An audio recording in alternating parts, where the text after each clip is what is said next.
My name is Ron. I'm a communications analyst. This is a review for Google Sheets, which I give a review of 5. And for more reviews like this, click below.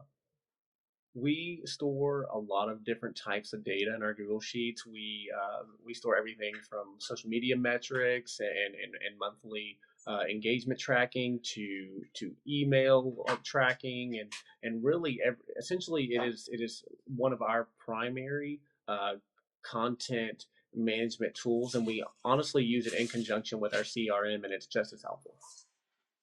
What I like most about Google Sheets is that it's obviously cloud based. So we're talking auto saving, smart features, smart text, and then also, of course, the fact that it's storing data that we need not only regularly but sometimes daily, and allowing us the easiest way to access not just when we're in the office, but because it's cloud based when we're traveling or away, it's the easiest way to access this information and content.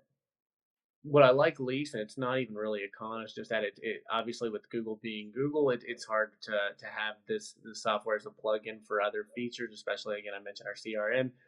Having this be like a plugin that works in conjunction with, instead it's something that we have to kind of consult as well as then go back to our data, our software management tool. So that being said, there's nothing wrong with this software. If anything, it works perfectly. It's just it works independently and not necessarily with.